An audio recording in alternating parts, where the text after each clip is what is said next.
अस्सलाम वालेकुम नाज़रीन, कैसे हैं आप सब। उम्मीद करती हूँ आप सब ठीक ठाक होंगे। आज की वीडियो में मैं आपके लिए एक ऐसी वीडियो लेकर आई हूँ जो आप सब के लिए सबक आमूज़ होगी और उसको देख के आपका ईमान ताज़ा हो जाएगा। आइए चल के वीडियो देखते हैं। वो औरत रोज उस नौजवान को देखती, लेकिन वो बगैर उसकी तरफ देखे सर झुकाकर उसकी गली से गुजर जाता। देखने में वो किसी मदरसे का तालिब इल्म लगता था, लेकिन इतना खूबसूरत था कि वो देखते ही उसे अपना दिल दे बैठी और अब चाहती थी कि वो किसी तरह उस पर नजरे इल्तफात फरमाए। लेकिन वो अपनी मस्ती में मगन सर झुकाए ज़ेरे लब कुछ पढ़ता हुआ रोजाना एक मखसूस वक्त पर वहां से गुजरता और कभी आंख उठाकर भी ना देखता। उस औरत को अब जिद सी हो गई थी।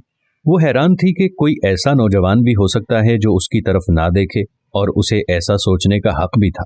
वो अपने इलाके की सबसे अमीर और खूबसूरत औरत थी। खूबसूरत इतनी कि जब वो बाहर निकलती तो लोग उसे बेख्तियार देखने पर मजबूर हो जाते। उसे हैरत थी कि जिसकी खूबसूरती को देखने के लिए लोग तरसते हैं, वो खुद किसी को पसंद करे और वो माइल ना हो, उसकी तरफ देखना गवारा ना करे। अपनी अना की शिकस्त और खूबसूरती की तौहीन पर वो पागल हो गई और कोई ऐसा मंसूबा सोचने लगी जिससे वो इस नौजवान को हासिल कर सके और उसका गुरूर तोड़ सके। आखिरकार शैतान ने उसे एक ऐसा तरीका समझा दिया जिसमें फंसकर वो नौजवान उसकी बात माने बिना रह ही नहीं सकता था। अगले दिन जब वो नौजवान उस गली से गुजर रहा था तो एक औरत उसके करीब आई और कहने लगी, बेटा, मेरी मालिकन तुम्हें बुला रही है। नौजवान ने कहा कि अम्मा जी, आपकी मालिकन को मुझसे क्या काम है। उस औरत ने कहा कि बेटा, उसने तुमसे कोई मसला पूछना है, वो मजबूर है, खुद बाहर नहीं आ सकती। नौजवान उस औरत के साथ चला गया। उसके वहमो गुमान में भी नहीं था कि जो औरत उसे बुला रही है उसका मंसूबा क्या है, वो क्या चाहती है। वो तो अपनी फितरती सादा दिली की वजह से उसकी मदद करने के लिए चला गया। उसके जहन में था कि शायद कोई बूढ़ी औरत है जो अपनी किसी माजूरी की वजह से बाहर आने से कासिर है। नौकरानी ने उसे एक कमरे में बिठाया और इंतजार करने का कहकर चली गई। थोड़ी देर बाद कमरे में वही औरत दाखिल हुई। नौजवान ने बेअख्तियार अपनी नजरें झुका लीं क्योंकि अंदर आने वाली औरत बहुत खूबसूरत थी। नौजवान ने पूछा, जी बीवी, आपने कौन सा मसला पूछना है। औरत के चेहरे पर एक शैतानी मुस्कुराहट आ गई। उसने अपने दिल का हाल खोल कर रख दिया और कहा कि मेरी सबसे बड़ी ख्वाहिश ये है कि मैं एक दफा तुम्हें हासिल कर लूं। नौजवान ये बात सुनकर कांप गया और कहने लगा कि अल्लाह की बंदी, अल्लाह से डरो, क्यों गुनाह की तरफ माइल हो रही हो। उसने औरत को बहुत समझाया, लेकिन औरत पर तो शैतान सवार था। उसने कहा कि या तो तुम मेरी ख्वाहिश पूरी करोगे या फिर मैं शोर मचाऊंगी कि तुमने जबरदस्ती मेरे घर में दाखिल होने की कोशिश की और मेरी इज्जत पर हमला किया। नौजवान ये बात सुनकर बहुत परेशान हुआ। उसे अपनी इज्जत किसी भी तरह महफूज नजर नहीं आ रही थी। उसकी बात मानता तो गुनहगार होता और ना मानता तो लोगों की नजरों में बुरा बनता। वो इलाका जहां लोग उसकी शराफत की मिसालें दिया करते थे, वहां पर इस किस्म का इल्जाम लग जाए ये उसे गवारा नहीं था। वो अजीब मुसीबत में फंस गया था। दिल ही दिल में वो अपने अल्लाह की तरफ मुतवज्जे हुआ और अल्लाह से मदद चाही तो उसके जहन में एक तरकीब आ गई। उसने औरत से कहा कि ठीक है, मैं तुम्हारी ख्वाहिश पूरी करने के लिए तैयार हूँ, लेकिन पहले मुझे बैतुल खला जाने की हाजत है। औरत ने उसे बैतुल खला का बता दिया। उस नौजवान ने अंदर जाकर ढेर सारी गलाजत अपने जिस्म पर मल ली और बाहर आ गया।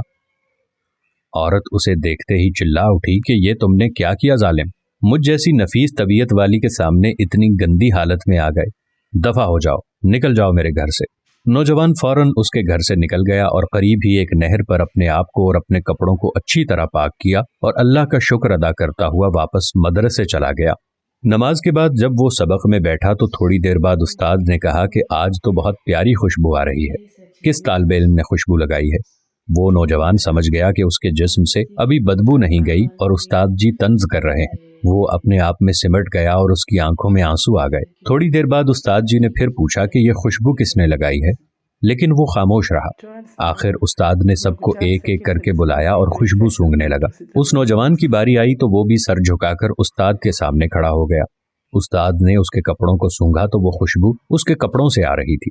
उस्ताद ने कहा कि तुम बता क्यों नहीं रहे थे कि ये खुशबू तुमने लगाई है। नौजवान रो पड़ा और कहने लगा कि उस्ताद जी, अब और शर्मिंदा ना करें, मुझे पता है मेरे कपड़ों से बदबू आ रही है, लेकिन मैं मजबूर था। और उसने सारा वाकया उस्ताद को सुनाया।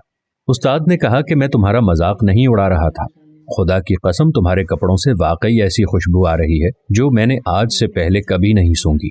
और यकीनन ये अल्लाह की तरफ से है कि तुमने अपने आप को गुनाह से बचाने के लिए अपने आप को गंदगी लगाना पसंद कर लिया, लेकिन अल्लाह ने उसी गंदगी को एक ऐसी खुशबू में बदल दिया जो कि इस दुनिया की नहीं लगती। कहते हैं कि उस नौजवान के उन कपड़ों से हमेशा ही वो खुशबू आती रही। सुबहान अल्लाह, माशा अल्लाह। दोस्तों, उम्मीद करते हैं आपको हमारी आज की वीडियो भी ज़रूर पसंद आई होगी और आप भी अपने आप को गुनाह से बचाने की कोशिश करेंगे, क्योंकि अल्लाह तबारक व ताला को हमारी कौन सी चीज़ और कौन सा हमारा अमल पसंद आ जाए और उसके सदक़े में अल्लाह ताला हम पर मेहरबान हो जाए, इसका इख्तियार सिर्फ मेरे अल्लाह के पास है। उम्मीद करते हैं कि हमारी आज की वीडियो भी आपको ज़रूर पसंद आई होगी और सदक़े की नीयत से इस वीडियो